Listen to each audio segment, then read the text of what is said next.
don't just turn into a mindless zombie. Don't just be like, just over and over and over and over and over, like, like making 200 slices of burnt toast, asking yourself why this time it's still burnt and it hasn't fixed itself yet. Hello, welcome to the Heart of the Piano YouTube channel. I'm Bob Rose, and welcome to another video looking at this Practiceopedia book. I did a review of this about a month ago, and then I've been looking at several chapters in here that I think are by far the most important.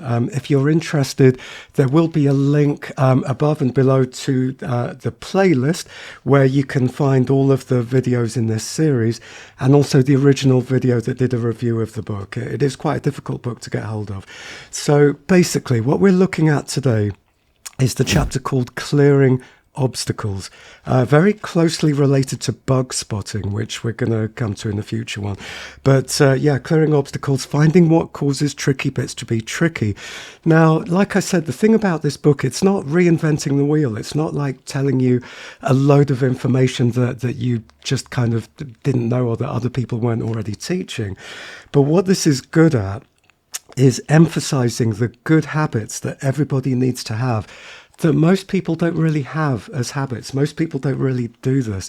So, again, if it hadn't been for this book, I probably wouldn't have decided to make a video specifically about this, because to me, it just kind of seems really obvious that this is what you do. And this is something that I do kind of regularly tell my students about, because I realize that most of my students don't really do this. So let's have a look at the first page. Ella is not having a very happy day. She's been trying to fix a tricky run in her piece, but it's just not getting any better. "This bit's stupid," she yells as she flings her music off the music stand. "I'll never get it. I've played it 100 times already, and I've had enough, and music lessons are stupid too, and I never, ever want to play the stupid violin again," and boo-hoo-hoo-hoo-hoo. So, by the way, this is a book for all instrumentalists, but it's useful for pianists as well. So, poor Ella. The thing is, though, she could probably have saved herself this misery, not by working harder, by working differently. And, this is something that I just see over and over and over again. This is just what almost all students do. Almost all students think that to become really good at anything, and in this case, the piano, it's a question of just working harder and harder and harder. So in the last video, I was talking about some of the problems that are caused when you go into a narrow focus, your head goes forwards, your shoulders go forwards, you stare, and all the things that happen as a result of that. That is not a good state to be in. And a lot of the reason why that happens is because of the cultural indoctrination, the brainwashing that we have from our society, that if we want to be good at something, we have to feel like everything is really difficult and we have to concentrate and think hard and use a lot of mental energy.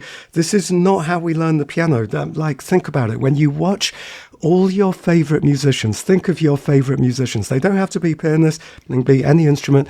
Imagine them playing.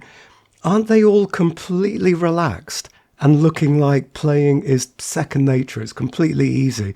Now, don't you think that in order to practice, to become like that, and they will have practiced, no one who you will be thinking of who's an amazing musician that you love watching, of course, no one will have done that without practicing. Of course, they had to practice. Do you think that they practiced going, "Oh my God, this is so difficult. I've just got to work harder and harder and harder"? Because whatever you practice is how you play. And if you're practicing in a state where everything feels easy, then you will look like everything feels easy. If you're practicing and everything feels difficult and you're just trying harder and harder and harder, why would you perform in a state, any kind of state other than that?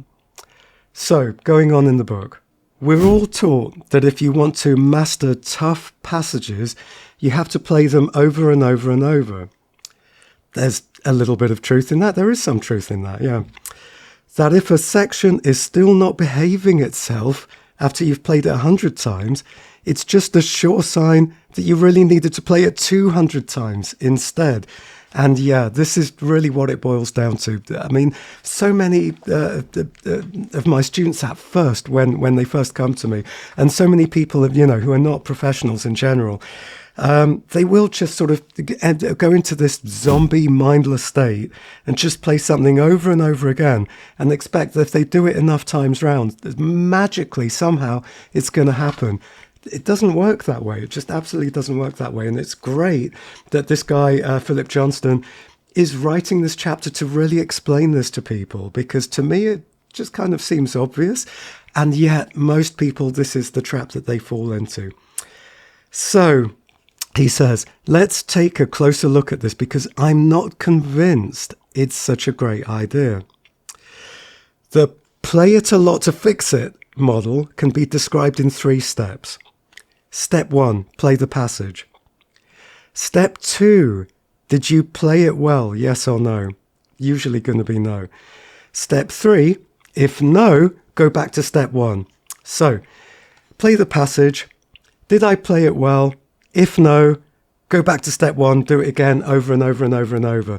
This is, I think this is what most people would sort of do this unless they're kind of told otherwise. Ouch. Written out like that, it doesn't look like such a smart idea after all. Let's take a look at why it doesn't work with an illustration straight out of your kitchen. He now has an analogy of a toaster, the bad toaster. Let's imagine you have a kitchen appliance that is driving you crazy, a toaster that's always burning your toast. Every time you have breakfast, your bread pops up looking like a relic from Pompeii. So, using our just repeat it model, you'd fix the problem like this. Step 1, put a slice of bread in the toaster and wait till it pops up. Step 2, when it popped up, was the toast burnt? Step 3, if the toast was burnt, get another slice of bread, go back to step 1 and repeat. So, the method for dealing with the problem is to keep putting slices of bread in, hoping each time that this time it will cook properly. So if you've already put 100 slices in and you're still getting nothing but burnt toast, you would keep going. You obviously just haven't repeated the process enough yet. And, I love this. It's so absurd. And yet this is how people practice. It's what some musicians call dedication. I think that's a very nice word for something that is a colossal waste of time. Instead of simply looping something that's not working, you have to interrupt the process and try to figure out why the toast is getting burnt in the first place. Oh my God, yes, this is so, so important. And, in my lessons all the time, when a student is having a problem with a passage, a lot of the time I feel like, what students want the teacher for is so that they just don't have to think in their own practice time. My teacher said this to me a long time ago, that and I think when I interviewed him for my podcast, this is the interview with Benjamin Frith, and he says, that his job as a teacher is to make his job as a teacher redundant, is to show you how to learn. And so all the time, when I'm teaching, it's not enough for me just to, what is the expression, instead of just giving somebody fish for a day, you teach them to fish so that they can eat fish for a lifetime.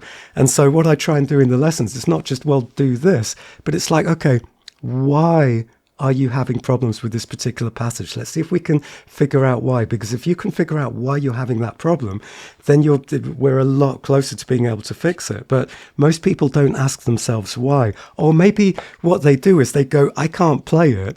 The reason why is because I suck, because I'm not good. And that's not the reason. It really isn't the reason. Anyway, back to the book. Sometimes persistence is not the answer, analysis is.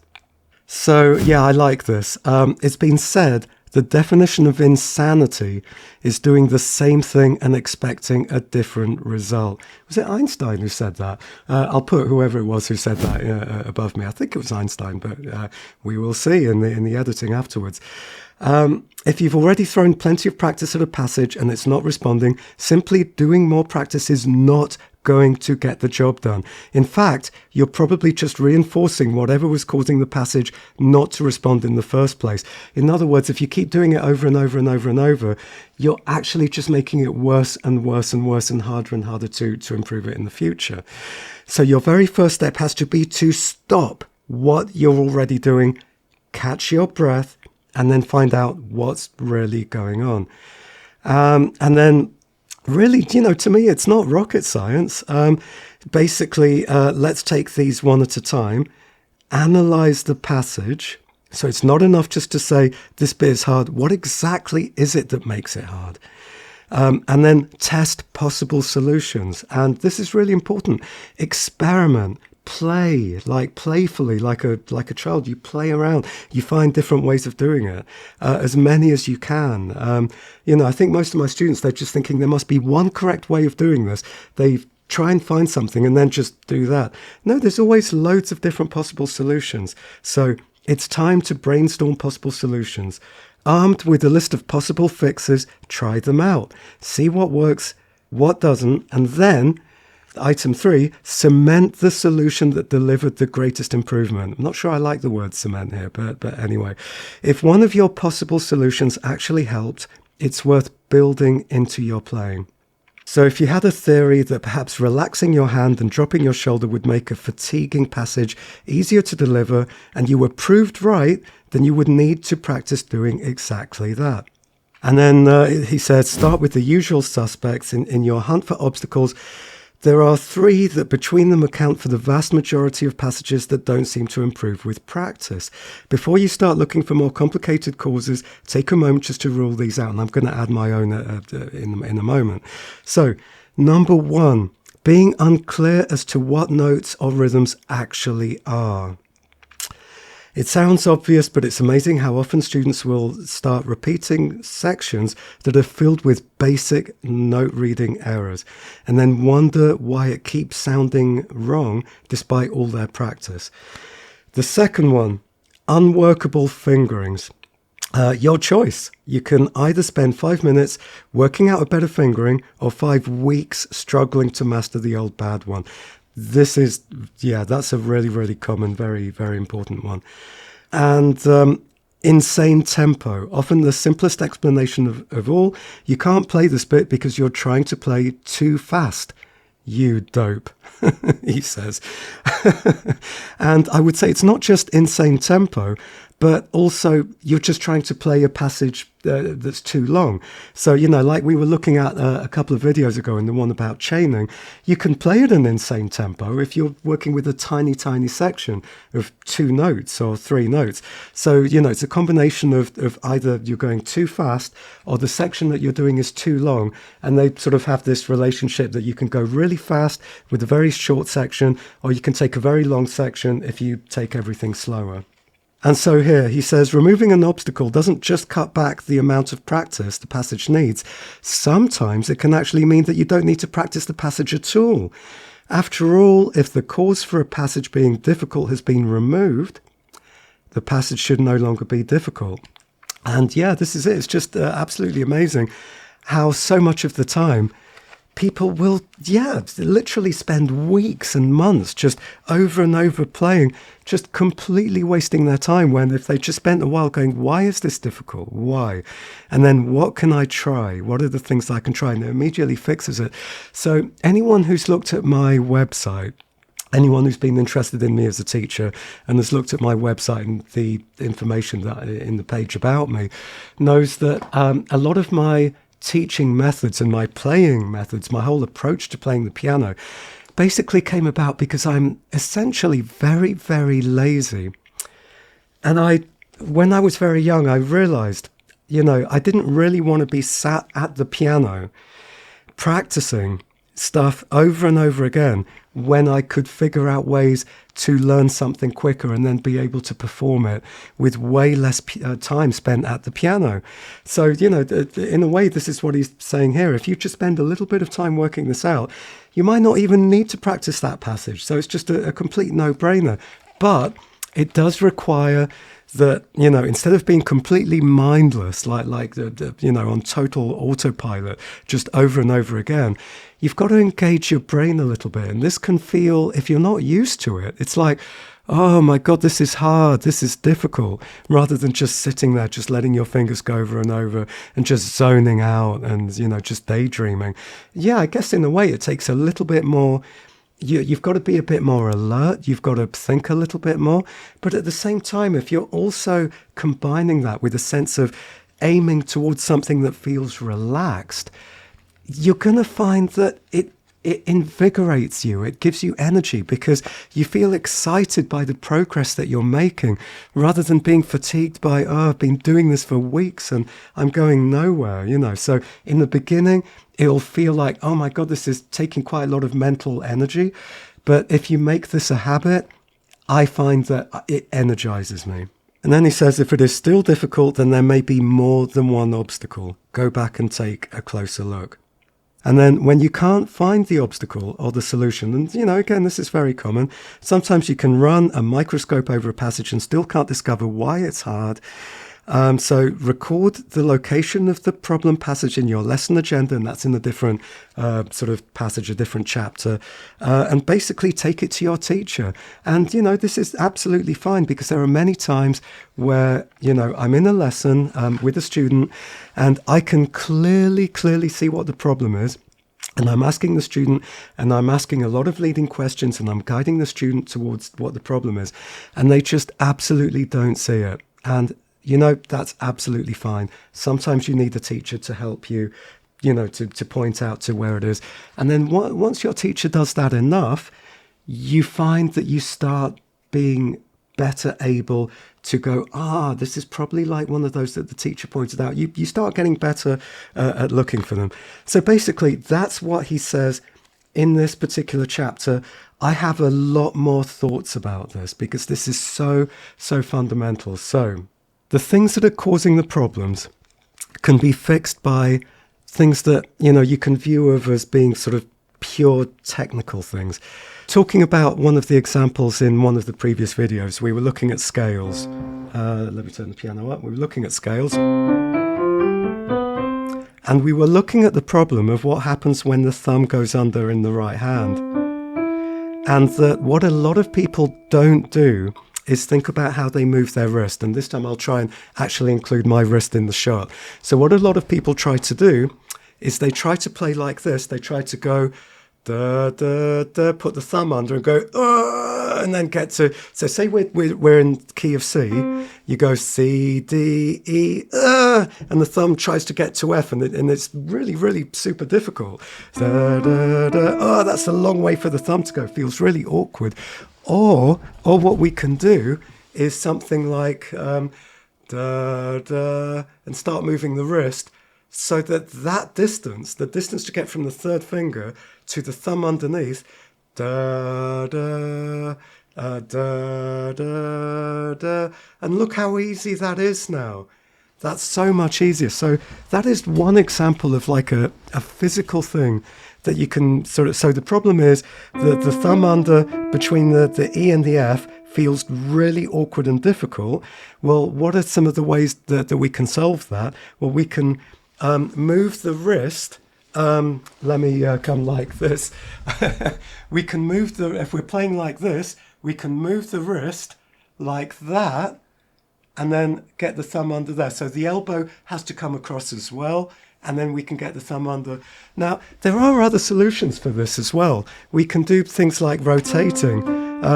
I can rotate, da, da, da, and like rotate the thumb on. But, this isn't really a lesson about scales, but, there's a lot of ways that we can fix this. That's just, one example.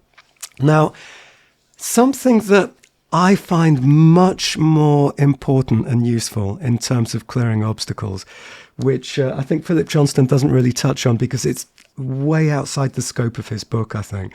And I think that, for most kids, this could be a little bit esoteric, a little bit something that's not very easy to define in a very concise way.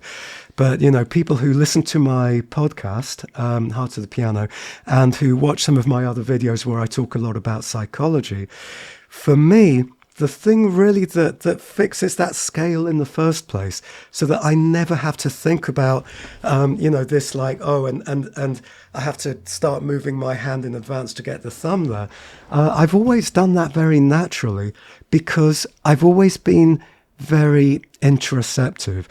And interoceptive is a word that I use a lot in my videos. I'll just very quickly give you a very quick explanation. This is how you spell the word. And it basically means the inner, physical, pure felt sense of what you're experiencing physically inside your body. And it is not thinking about it. It's not applying labels. It's not thinking in words or language. It's the direct physical experience of physical sensations. And what I find is that the more interoceptive awareness I have as I'm practicing, the more that even just by itself will just automatically fix things. What most students do, what most non-professional students do, or people who are not prodigies in some way or another. And this is something that I was talking about in the previous video on sort of being musical. But basically, what a lot of people do is they go into this narrow focus stare, again, linked to left brain, right brain. They go into this narrow focus stare, and when they're in a narrow focus stare, working really hard, concentrating, staring at the sheet music, staring at their fingers, there's no inner felt sense of what the physical sensations are. And I bet you that most of you who are watching this, most of like you watching on YouTube who are learning the piano, I bet you that most of you, when you are learning, when you're practicing, I bet you think that you're feeling everything, but you're not. You're super focused visually on what you're doing, and you don't notice physical sensations. And what happens when we're in this sort of tight visual focus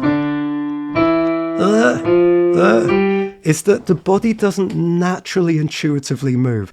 If we're not interoceptive, the body tends to stiffen up and not do things in an intuitive way.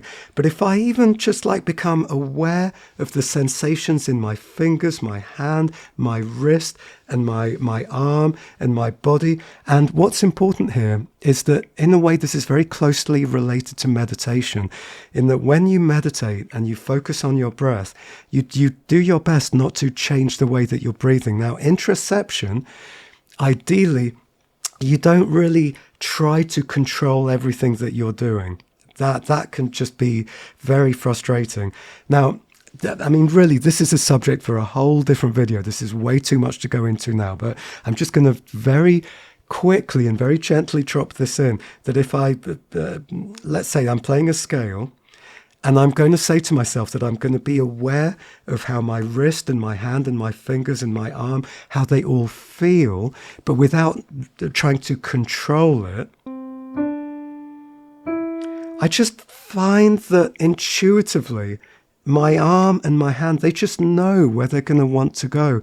In the same way that when we walk somewhere, we don't think about how we walk there. We just walk there, and the body works it out. This is something that I'll go into in a lot more depth in another video, because I think a lot of people will need a lot of convincing about this, about why sometimes when we play, we actually want to let go of control. You know, sometimes we want a feeling of control, sometimes we want to let go of control. For the moment, all I'm going to say is that this might be a thing that you want to experiment with.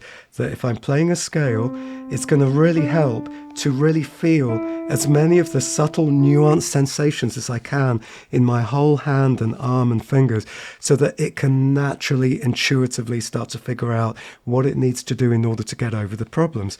But also, you know, if we were practicing before and we worked out the problem is getting the thumb under, it's like, step one is, well, what am I feeling? What am I feeling in that moment? And I bet you that what you were feeling is a sense of tension in the wrist, of tension in the arm, which is the reason why the wrist isn't moving and why the thumb doesn't want to go under. But basically, interoceptive awareness by itself will fix a load of stuff. And so, there's other really common things as well, like one of the ones that Philip Johnston was kind of alluding to, and I would be a lot more clear about this. A lot of the time, the problems that people are having is because they don't actually know what they want the passage to sound like. Almost always, if you know what you want it to sound like and you can hear it in your imagination, this is something that's called audiation. And audiation is being able to hear music in your imagination.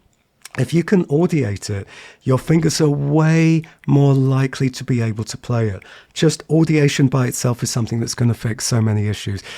Really, that's too much to go into in this video. Audiation needs at least its own video, if not series of videos. And then another thing that can kind of fix things is to be aware of what we're aware of, and anticipate things that are coming up in advance. What a lot of people will do is they'll be way too much like in this split second moment. So if they're playing a scale, they'll be like C, D, E. Oh God, now I've got to play an F.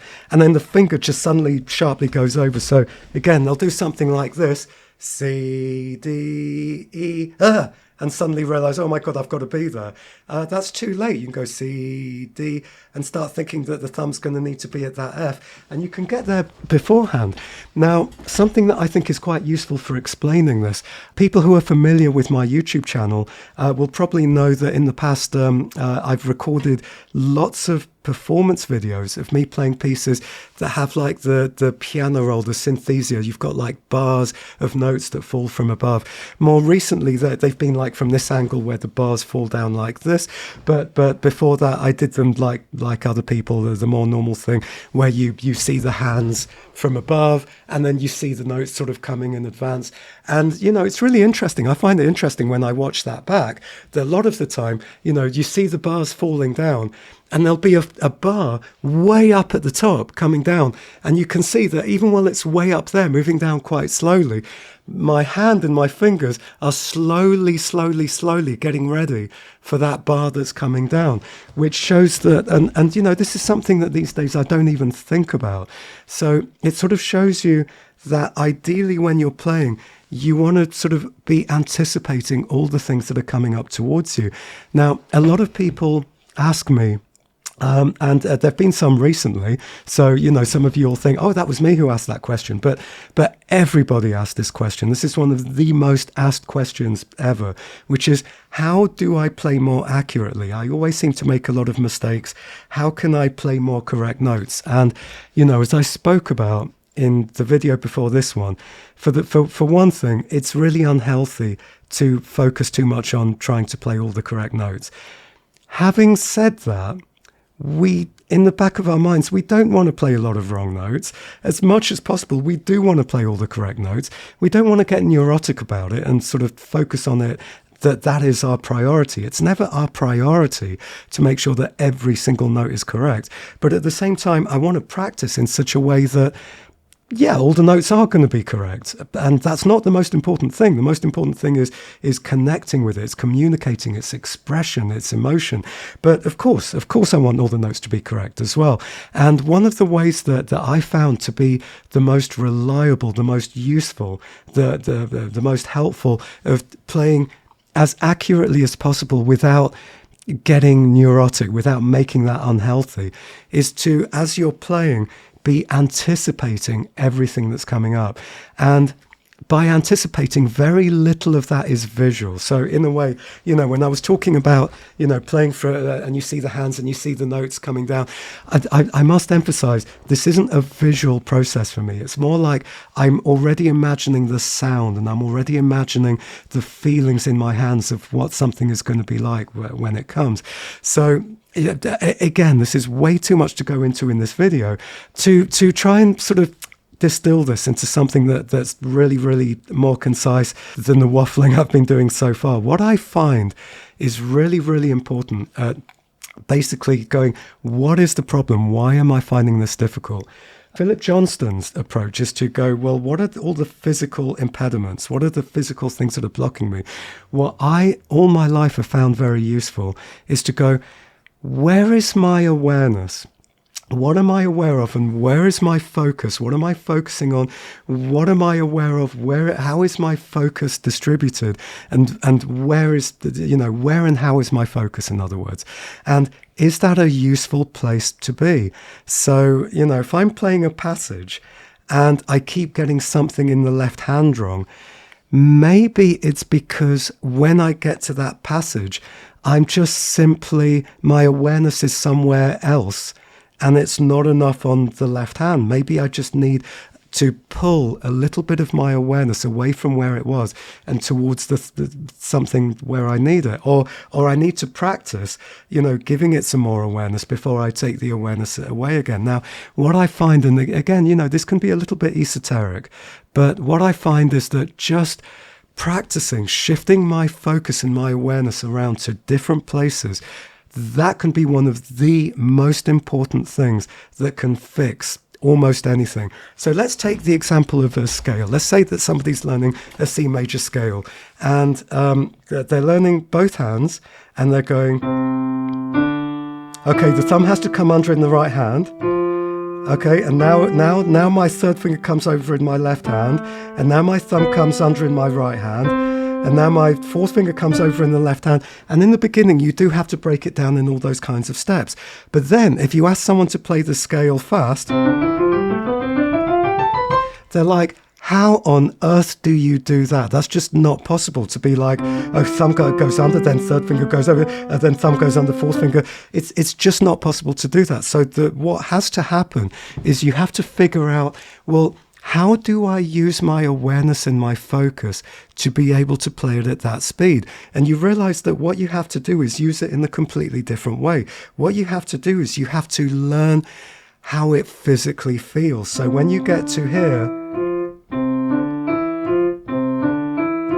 you have to realize that if you keep thinking to yourself, right, I have to keep reminding myself mentally as a thought that the thumb has to go under there, and then in the left hand this happens there, you have to realize at some point that's just not going to work. And that's why we end up repeating things over and over, because what we're doing is I'm physically learning that thing, so it becomes automatic in my hand, and it's a thing, I physically learn that feeling. So in my sleep I could go da da da da da da da da da, and I no longer have to think about it. I just start learning that physical sensation. And this is another reason why I'm saying that introception can fix so many problems, because this is why so many people just fall apart under pressure, because they're used to keeping everything going by thinking, then that has to go there, that has to go there, and that just falls apart under pressure, and it's going to block you from playing faster, and you're not going to play expressively. Playing the piano is something that we do with our bodies. It's very, very physical. We are like dancing with our hands, with our fingers. We don't want to think the thumb goes under, hand moves. No, this is a physical thing that we learn.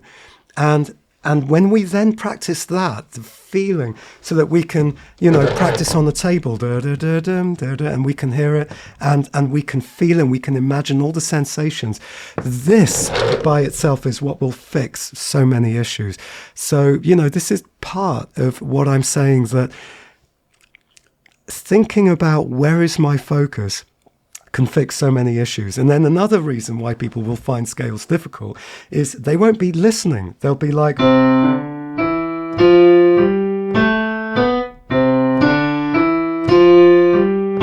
without really hearing anything. And even then I find that quite hard to do. But there'll be like such narrow focus on, and then the thumb goes under, and then that goes, and then the third finger, that they genuinely are not even listening to the sound. And what can be really interesting is to play around with, well, what if I place my focus more on the sound? Da, da, da, da, da. And this is why teachers make students sing, because it's a test of, are you really hearing it? If you can hear it, you can sing it. Da, da. And it doesn't have to be bang in tune. You don't have to have an amazing voice. I could sing completely out of tune. Da, da, da, da, da. But the important thing is, am I hearing it in my imagination? And a lot of the time, being able to hear it will automatically get your fingers onto the correct notes. Now, some people may just find they literally can't do that because their fingers just don't know where it goes. That's just a sign that you don't know the scale well enough yet, and that you have to go back and learn the physical sensations. Once you've learned the physical sensations, then you can take your focus to the listening, because your fingers can start taking over. There's something automatic going on with them. So basically, I had more things written down here that I was going to sort of illustrate, but really, I don't think I need to go into them. This really is just basically it in a nutshell. Don't just turn into a mindless zombie. Don't just be like, just over and over and over and over and over, like, like making 200 slices of burnt toast, asking yourself why this time it's still burnt and it hasn't fixed itself yet. Save yourself a whole load of practice time and all the time keep asking yourself, why does this feel difficult? And once you know why it feels difficult, ask yourself, what could I do to make it feel less difficult? And then don't just settle on the first thing that you think of. Try a whole load of stuff and include, like maybe you're just staring at it and staring at the thing in itself. Maybe that's the problem. Maybe you need to stop staring, get in your body, relax, practice making something feel easier. Maybe it's looking for mental and physical tension. Now, I am going to go into all of these things in a lot more depth. This really is just like more of generally a superficial introduction to the concept of don't just play it over and over and over and over and over. This is so basic, so fundamental. So, I'd be interested if anyone's got any questions about this, please do put it in the comments below. And, as always, if you enjoyed this video, if it's useful for you, please do help to support the channel by clicking on link and subscribe, and click on the bell icon if you'd like to be notified about future videos. I'm working on some really, really exciting videos to do with new visual ways of showing performances, and I'm very, very excited about this. So definitely do click on the bell icon if you'd like to be notified about those. I still have some space for online students. There will be a link in the description below if you want to get in touch. Yeah, take care. Go do some practicing or go watch more of my videos, and take care. Goodbye.